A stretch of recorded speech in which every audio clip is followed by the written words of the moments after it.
Hey everybody, this is Jason Spangler, the Santee Swapper. I'm here with my co-host Brad England, and this is episode 12 of Threadheads. This is a video show that we've done over the years, actually not for several years, but we're finally trying to bring it back on the air now. This is kind of our official relaunch day. We've had a little bit of fun today trying to figure out the best way to record this. We hope it's going to work just fine, and we can kind of get back in the saddle and have more episodes. Brad, welcome back. Hey Jason, man, it's great to do this again. I know we were talking a few minutes ago about the last time we had really launched these videos was a little over 4 years ago. So we've done a few in between, but we're doing these consistently. So I'm pretty stoked about it, man. I'm excited to get these going again. Hopefully we can help out the guys with any questions and tips and tricks along the way, man. Yeah, for anyone who's just watching, this is basically what we like to jokingly call it's a show about patch collecting for people who are threadheads, people who are patch collectors.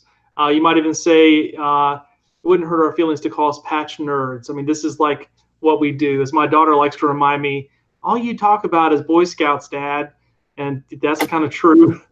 So if you're really as deep into it as we are, you might enjoy this. Brad, why don't we let you kind of kick it off though with a topic that you want to address? Yeah, so I mean, back when we were doing these videos all the time, we used to always kind of have a main topic and kind of hot topic item. So what I wanted to address, and mainly because this has been a hot topic here lately, is posting to the Facebook group. Guys usually do a really good job, like just post with what their posts in general. I've private messaged a few people to combine posts or address some issues with posting too much. It's pretty simple. I think a lot of people have the misconception that we spend a lot of time policing the group. Amazingly enough, there's Jason and I and a couple other guys that help us out, but there's really about 4 on the crew that help clean stuff up, and we don't spend a lot of time policing the group, and we've done that by design. So just a few topics. Again, posting to the group. Just make sure you're courteous. We all heard courteous before. And combining some posts. If you got 10 pictures to post, just put those 10 pictures in a post, and instead of 10 different posts. Also, we've had some issues or questions recently about eBay posts. We have no problem with eBay posts. It's just like any other post with the added listing portion.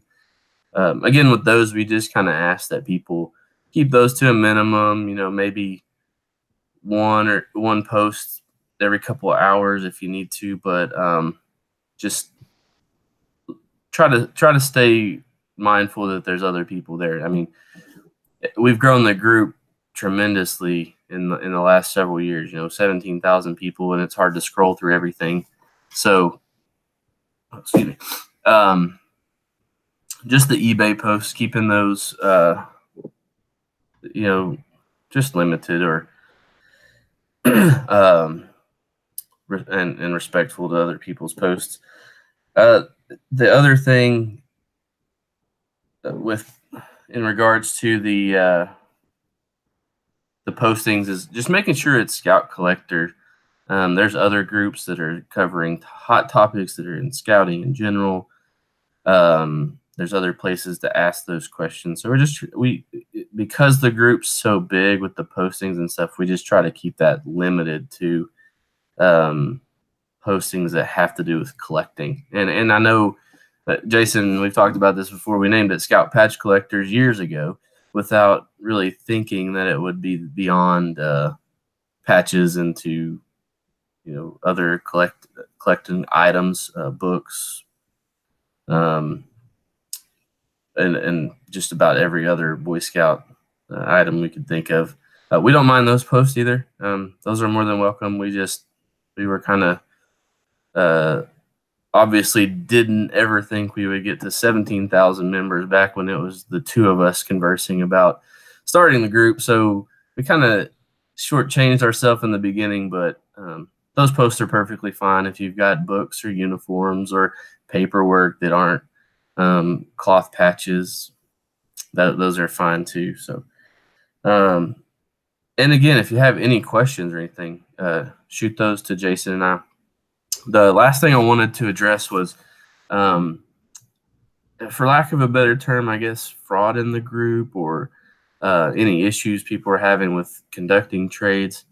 I've gotten a few comments where people say this happens all the time. And Jason, I know you can vouch for me too. I probably deal with 1 or 2 issues a month where somebody didn't send their trade or they stopped communicating, but it's very minimal. I've been involved in other collecting groups where it's like people are scamming each other, for lack of a better term, every 10 minutes. We are a Boy Scout group, so I think that's part of the reason it's a little different. But it doesn't happen very often, and when it does happen, it seems like it's been pretty easy to resolve just through the channels, and just some communication, opening some doors of communication. There's always 2 sides to every story, so it's not as big an issue. So I don't want people to get scared, like it's not safe to trade and stuff in the group. I've seen huge deals go down in the group, where people actually send friends and family payments to each other for thousands of dollars, and had no issues. So I think we're blessed in that aspect, where the group is a lot of like-minded people. It's not like other sales group on Facebook. So I just wanted to address that, let people know it's not as big an issue as people make it out to be. But we do have a few here and there, and we address those and move on. So. All right, well, I'll move on to the topic that I wanted to cover, Brad, and that is a sort of a tip and a trick, something I'm trying to do that's a little different. So I got a consignment collection in recently, and I know that the audience to market this to are the same people that kind of run in my circle. It's a sort of a North Carolina, South Carolina crowd, mostly OA collection. And so coming up in about 10 days or so, actually less than 10 days now, it's Thursday the 10th, is a traderie, South Carolina traderie that Chris Jensen is hosting. And so I know the people at that traderie are going to be the ones who really might be interested in what I have. But I also know that at a traderie, it's very, very hard to get noticed. It's very hard to get people to come to your table, to go through your notebooks, to go through your box. There's a lot of competition in the room, competition with live auctions going on, with all kinds of stuff going on. And so, in my mind, I'm like, okay, well, I have this collection. It's perfect for this traderie I'm going to. What's the best way that I can put it into notebooks or binders or whatever that will get people's attention? But because I've done this a few times, I know that it really doesn't matter whether it's in a notebook, a binder, or however pretty and how much time I spend on it, that's just really not going to, get me where I want to be. So what I'm trying to do with this collection is, in getting ready for the traderie, I've been working on it today. You can kind of see the patches all here. I've been going through and first identifying everything, creating a spreadsheet where I can share that electronically. And then I'm also I am tagging everything. I've got, like, for example, this lodge flap, and I made a little label with the name and the issue number and stuff. So it's ready to go. It's kind of presentable. So here's what I'm going to do. My little tip and trick. I like to just experiment in this hobby all the time. That's one thing. If you go back and look at the other videos I've done and stuff, you can kind of see I just throw crap at the wall and see if it sticks or if it works. So here's my idea. So a couple of days before the traderie, I'm going to send out an email to everybody I know that might be interested, and I'm going to say, here's this collection that I'm going to have at the traderie. And in this email, it's going to have a little like PDF or something. I haven't quite figured that part out. But it's going to have that spreadsheet that has like the issue number and the price that I want to sell for. But I'm also going to have scans, not individual scans. That's too time consuming. But as I've sorted the patches, I've just laid them on a scanner and run the scan to get 4 or 5 at a time. And so I can kind of put this out there and say, hey, here's a big, South Carolina, North Carolina OA collection. You're going to see me in 48 hours. Is there anything here that you want me to go ahead and pull out for you and put your name on it? Because I think that'll work. I mean, this is all, again, just trying. But I know if I show up on the traderie on Friday, let's just say 100 people come to the traderie, 50 of them might stop at my table. Of that 50, maybe 25 of them will actually look at any of the stuff I have on my table, and maybe only 10 of them are going to be buyers who will spend money with me. So I'm like, this is a lot of work to get us all organized. So I'm just trying to think, how can I sort of cheat and get ahead of the line and say, here's my stuff. Everybody take a peek at it. It's coming to the Tradery. So one other thing along those lines is this is kind of a more universal thing, Brad, but I did want to kind of share this. So here's kind of the math. Whenever you have a collection like this, there's always going to be a few pieces in there that are really unique that people are looking for. This is not an attractive flap. I'll hold it up here, and I realize it's probably backwards in the way that it's appearing on the screen, but the orange and white stripes, this was a NOAC held at University of Tennessee, the Volunteers, and this was a delegate flap. I think it was the first time that this lodge ever did a delegate flap. I have been going to Christensen's Tradery for several years, and I know I've had at least half a dozen people ask me if I have this flap. It's just one of those ugly ass little flaps it's just nobody, it's on everybody's needs list, right? And so when I'm pricing this collection, I look at all the patches from this lodge, and I know this is going to be the first one that's going to sell. And it's not about what I price it at, and I'm going to price it aggressively because I think it deserves that. It's that I know there's half a dozen people that need this for their collection. They got all this stuff, and they don't have this, so they're going to want this. So that's kind of another little, I won't say that's a tip or a trick, but just kind of a true thing about that. Brad, let me throw it back to you. I know you wanted to say something else about traderies and kind of some ideas for collectors. Yeah, thanks, Jason. Hey, that reminded me. I kind of do the same thing. I think most of the people, dealers or people that deal with a lot of collections, do this. Kind of set up some deals before you get to traderies. Like you were saying, kind of pre-sending out. I mean, I'm going to the Dallas Tradery in a few weeks, and I've already got some buddies saying, "Hey, bring this and we'll talk." So it's kind of a good practice to do that, and doing it on a much larger scale like you're doing is going to be beneficial. So great idea, man. I look forward to seeing it, even though I'm not going to be at the Tradery. I look forward to kind of seeing how that plan works out for you. I guess, my tip and trick that I wanted to talk about today is just kind of address the new collectors. Everybody always asks about it. I've had several conversations, even at NOAC this past summer, talking about collectors and keeping people engaged and stuff. Even as far as, and this is probably a topic for another show, but kind of where our collecting is going, as far as I think valuation was more of the conversation, where some of the older things aren't holding their value, and I'm going to kind of not help that much by talking about this, but for new collectors, I think my number one tip for new collectors is just not to get discouraged. If you're a lot of list collectors, or like myself, starting out collecting my own lodge, and it can be overwhelming to look at a list or look at catalogs of patches and know there's several four-figure patches in there, even 3 figures if you're a 16 or 17-year-old kid that's or even younger, collecting at these jamborees and NOACs. So I think my main tip is just look at this collecting as a marathon and not a sprint.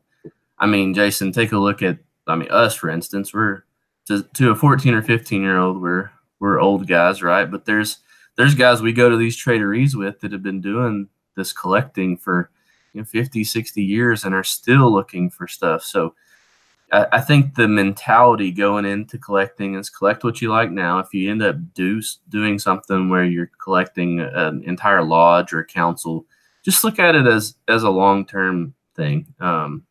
Trust me, it's a lot more fun to be looking for things all the time than it is to have something complete and not really know what you're looking for. I mean, I guess the thrill is in the hunt, if you will.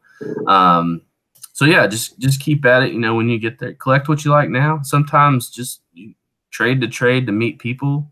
That's how I started. That's how most everybody started. You meet people, you trade your patch for their patch, and eventually you kind of morph into niche collecting areas when you get more into collecting. And the main thing is just stick with it. It can get discouraging. I know I've gotten discouraged with some collections I've tried to do, and but most of the times if I got out of them, I just shifted my focus to something else. But the idea is that, you know, you're not going to pick up everything tomorrow that you need.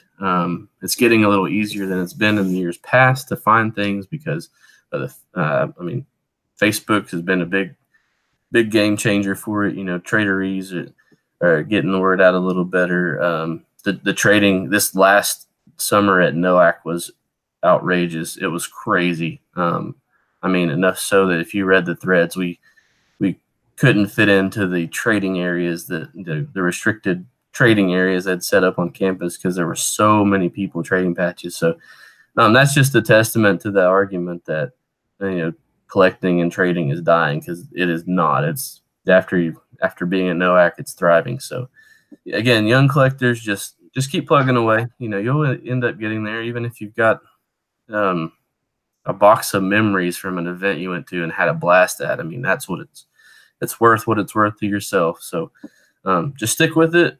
Just remember, you'll get there. You know, it may take some time, but knowing what you need and keep chasing it, you'll get there. So Jason, I think you had some, you know, I guess moving on to our next topic, talking about some mentioning traderies, and then kind of some ideas on how you want to help get the word out. Yeah, so along those lines, piggybacking on your idea of young traders, we got a little bit of echo feedback, Brad. I don't know if you got a setting you can change there. What's that? There's a little bit of echo feedback coming through if you've got speakers on or something. I'm not sure about that, but let me try to mute my microphone, see if that helps. Okay. So talking about traderie. So a traderie, as everyone knows, is like a weekend event where scout collectors are going to get together at a church or a, you know, could be a hotel ballroom or whatever it is. I just went to one last Saturday, a really small one, unfortunately. But the nice thing about that is that you get the chance to sit down and visit with other collectors, whereas you may do that online. It's kind of a different model. And so sometimes what happens is you create these relationships in person, and then you're able to look out for that person. So I had this happen last weekend. A guy who I've been dealing with for the last couple of years, and we've been working together on stuff in my lodge. He was kind of getting down to the last few needs that he had, and he mentioned this one particular thing that he needed, and I kind of forgot that I had a dupe on this. The dupe was never listed available anywhere, never for sale on a site, never told anyone I had it, but when I found it in a notebook, kind of hidden in a notebook, you might say, I knew that this was the guy that I wanted to end up with it, because we built this relationship, and you can really only do that in person. So I think when you go to a traderie, one thing you need to remember about a traderie, and I see this sometimes, and I want to caution against it. Sometimes people will go to traderies and they put their head down and they're looking through the boxes, and it's like a treasure hunt, but they're only really there for the patches. And I think that's a little bit of a mistake. I was at the recent Winston-Salem traderie in December, and this family came through as its dad and a son and a mom, and they were going through looking at my stuff, and they were really hunting the patches and like looking at the prices and everything. And I really kind of wish they had like engaged me in conversation a little bit, because I was excited to see a younger collector with his family, you know, going after stuff, and clearly they were serious collectors and were into it. But I'm a little bit more of a relationship type person, and so that was sort of a missed opportunity. You know, I could have made a connection there, but I think they were just so focused on looking for stuff. So don't miss those opportunities at traderies to establish relationships, make friendships, you know, pass out your business card and make a connection with somebody. The thing that I specifically wanted to bring up in today's Threads Heads was what I'm trying to do in the new year to help traderies. You know, for years I've had a traderie calendar in my Friday newsletter, and so that would just be a simple static link to the traderie flyer, which is fine, and I'm sure it's helped some people. But what I wanted to do in 2019 was figure out what was a more personal way that I could help promote traderies. So what I've done is I've decided I'm going to call and tape an interview with all the traderie sponsors that have shows in 2019. And then I'll share that interview out on social media. Maybe it's only a 5 or 6 minute phone call. It doesn't have to be very complicated to just tell the details of what's happening at the traderie.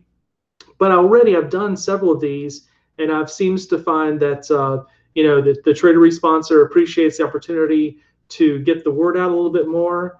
And as we all know, I have my own tradery in Charlotte that I run. Anything you can do to try to get more people in the door is going to help your tradery be stronger this year and help come back next year. And so that's really, really important. So you can find any of these interviews on scoutpatchcollectors.com. I have a category called Traderies, and it's there. There also is a Tradery calendar on the website that I keep updated where you can find all the flyers. So I just want to kind of point you in that direction. And along those lines, Brad, let me share this one little story that you might appreciate. So I recently got in a collection that had 700 Boy Scout mugs. And it was one of those things where I got the collection and I really, really, really didn't want the mugs, but it just kind of came with the collection and there really wasn't a way to leave that behind. So tonight I am going to a roundtable. It's actually my own roundtable for my district that I'm in. And I'm on the schedule to promote the Charlotte Tradery that's coming up April 5th and 6th. And so what I've decided to do is I'm taking several boxes of mugs with me tonight, and I'm going to hand those out as little tradery reminder type things. So that's going to be my way to shed myself of some of these Scout mugs that are clogging up space on the shelf. So may not be the most original thing ever, but it's a way to kind of pass it on, and I'll have a little cute story I can tell the people to try to get them, thinking about the tradery and maybe coming out. So, Brad, let me throw it back to you. I appreciate you. I didn't mean to mute you, man, but hopefully the sound's still good. Yeah, it sounds great. I think we just had a little technicality there, but no problem, man. That sounds like a good idea to get rid of those mugs. I mean, I know that's kind of been a topic of conversation lately. Just, man, they're everywhere. They're everywhere. And it's kind of funny, and this is a little bit off topic, but we'll come back. You see those things and everywhere. I think books and mugs seem to be the things you find in every antique store. And man, if I could get half of what most of those people are asking for those mugs, for the mugs I have, I'd be a millionaire. You know what I mean? It's unreal how many of those things are out there. And I mean, some of them are pretty. Don't get me wrong. It's just, man, there's a lot of them. So good luck with that. I did see the video where you picked those up, and I don't know if you told them how much of a favor you're doing for them by taking all those mugs, but as a when I was a DE, we did mugs for FOS gifts, and I had thousands of those everywhere too. Like I would the council would offload cases of those on me, so I had a bunch of those. But hey, well, moving along to our next segment, we're kind of just kind of let you guys know we're trying to. We've had segments in the past shows, and we're kind of piecing it back together and see if there's things you like, don't like, things you think we should keep or don't not. Just let us know, because we're trying to make sure that this is as informal for you guys and as entertaining for us as it can be. So, but mailbag, this was one of my favorite segments we ever did, Jason. And we haven't done a mailbag in a long time. I guess 14 or 15 when we last did an episode. And it's been kind of cool. I mean, back then we were doing episodes so often that we would find something we got in like that week or whatever. So my mailbag is pretty cool. I got a couple of things, and I want to kind of piggyback off of. Well, my first thing I got is this is more. I don't know who coined the phrase "what's it," but you hear that all the time. People get things or whatever. Well, I was recently digging through a collection of military memorabilia. I'm still kind of digging through it, and I came across some things that definitely weren't military. There were a few scouting things in there, so I think the guy just collected patches or whatever. I've posted these to Facebook and stuff, but they're really cool. I think they're awesome. I don't know much about them. I wish I did. I've hit up the guys that might, but these have kind of been. Let's see if I can. There we go. Kind of been pretty shown up quite often, like camp patches and stuff on felt camp patches on merit badge sashes and stuff. The problem with these is it didn't come with anything that would help me identify it or like know where they came from, or they weren't on the sash to place them or anything. and I have no idea, but they're really cool. So the first one, this one's actually an armband, Jason. It's got a little band on it that goes on the back. The best I've gotten from anybody is maybe Avery Hand, but then nobody's ever been able to confirm. I think we've kind of dated these back in the mid-30s, but no one really knows. There's some mothing on them and stuff, but this one right here, if you've seen them before, a lot of those camp patches are felt, sewn onto felt. So kind of interesting. And then the other one that came with it's a little larger, but the cool thing about this one, Jason, I don't know if you can tell, but and a lot of new collectors aren't very familiar with chain stitching. But this one, you can see the stitching there. It's not felt on felt. It's actually chain stitched on the felt. It's got a felt backing and stuff, so it doesn't look homemade, but I thought they were really cool. I'm hanging on to them. I'm still looking for some information. So if anybody has any information on them, let me know. I just thought they were really neat patches and picked them up. So then my other mailbag is going back to what I was talking about with new collectors. When I started out collecting my lodge, which is a very small lodge, and we've addressed this in a few of the other videos. They have several small runs, and it's been kind of deterrent, like a deterrent to collectors, because some things they only make 20 of or 25 of, and that's just because our recharter this year, we rechartered 63 members, so our lodge is always kind of ran in that 70 to 125 member range. So you send the full contingent to NOAC of 9 people and you make 50 of something that sometimes is like, that's either just enough or too much. It's hard to tell depending on what you do. So point being is, if I had started out my collection looking for the top cornerstone piece, then I would have never got there. So I started out collecting what I had and then kind of grew my lodge collection, and I'm currently down to needing 2 issues to have every issue and variety of patch made by the lodge, and then a few varieties of neckerchiefs, but some of those we don't believe to be there. But nevertheless, I'm about 2 issues shy of having a full collection for my lodge, and that's where I lucked out and got this guy, and it's in a nice little Best Hobby Pages. This is a 190 R1, man. This was the first WOB issue from my collection, my Wissahickon Lodge. And I say that to say, like, it was all about timing. Like, one day I was like, man, I'm never going to get an R1. Never going to get that. Like, I'm never going to finish my collection. I'm not even going to count on it. Well, just the stars aligned one day, Jason, a few years ago, and I was able to land this. And I wanted to use this for my mailbag just to piggyback off that. Man, if I had tried to do this back in '97 when I was starting out collecting, a high school kid, there's no way I would have been discouraged so quickly. But, I just hung around, and I found this at a great price, at a great time. Had one of the most fantastic collectors and traders in the hobby. Helped me out with it and worked with me a little bit. So don't get discouraged. You'll get there. I mean, that's what I say. But I've been pretty stoked about this one. This is kind of this was that cornerstone piece I needed in my collection, and I'll build everything else off of this. So that's my mailbag for today, Jason. I'm sure you got a pile there next to you, so I'm sure you got some cool stuff to show us. Well, I'll tell you what I did. I got. So turn this around. I can't really turn this exactly, drop it down here because I know it'll be really shiny. But what I got in was I got a collection from a lady whose father or grandfather, somebody in the family, had been to the 37 National Jamboree. And so what I wanted to do, and I told her I would do, is that I would keep it all together. This was something that this is kind of a prototype, if you will, of what I'd like to do with a lot of things in my collection, is to combine together the patches with pictures, with paper items, to kind of tell the story of, so these 2 right here. I've actually got another one here that's kind of fun. This is also from that same collection, 1937 Jamboree. And there's some things you can't quite make out here. This right here actually is a little bag of Spanish moss.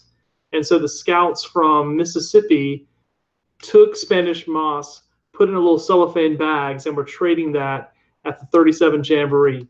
This right here, these are homemade bookmarks where the guy actually in New Jersey made these bookmarks and he was trading those. So anyways, this is kind of a little neat collection that I've got. And hopefully what I'll do over time is put together frames like this for 37 Jamboree, other Jamborees, NOACs, whatever events, and then I can take those to scouting events and share them. So that's kind of my theory of what I want to do. I probably got this in last month. I've had this for a little while, but since we haven't done an episode in 4 years, I don't think that's too late for a mailbag. So Brad, let me throw it back to you and let you talk a little bit about an invitation for other guests and future show topics. Oh, right on, right on. Well, hey, your mailbag wasn't near as old as mine, so you're good. Right. That's awesome. That's awesome. Yeah. So, man, relaunching this. Anyone watching, if you've got any ideas for topics you want us to cover, we basically want this to be as informative as we can be, especially with topics that it's really hard to discuss through the forum, like a text forum like the Facebook group is something we can cover on video. It's a little easier to watch a video and get the content out of it. With that being said, if there's guests for that content, we've done this around before, bringing someone else on to cover a specific topic. I know right now one of the big things out there is everybody's talking about is putting together catalogs or collecting resources for, everything from councils to lodges to even people building national-based websites. So there's a lot of that stuff in the air. And so, yeah, we're always open to suggestions for topics, people that want to discuss, subject matter experts, as we could call them, that want to cover those topics and come on. That'd be great. We just want to make this as good a resource as we can for the collector base. So, yeah, just let us know. You can find Jason and I both on Facebook. Most of you guys have our email addresses, so it's pretty easy to find either of us and just shoot us a message with a topic. All right, Brad. Well, that's a good way to close us out. It's taken us about 4 years to get back behind the microphone or the video camera and do Threadheads. We will make no promises about how frequently this will happen. It's going to be kind of a catch as catch can, but it is kind of fun to get on the air, talk about our hobby. Obviously, both of us are pretty deep into it, and it's kind of fun to share. So we're going to go ahead and close out this episode of Threadheads. I believe it's episode 12 with the reboot coming here. So we'll post this on the website, scoutpatchcollectors.com. Of course, it'll be in the Facebook group, Scout Patch Collectors, and you're welcome to share it there. Thanks very much, Brad. Appreciate you doing our technical difficulties so we could figure out how to make this work. And, hey, man, we got there. Right there. We're back on air. Thanks, everybody.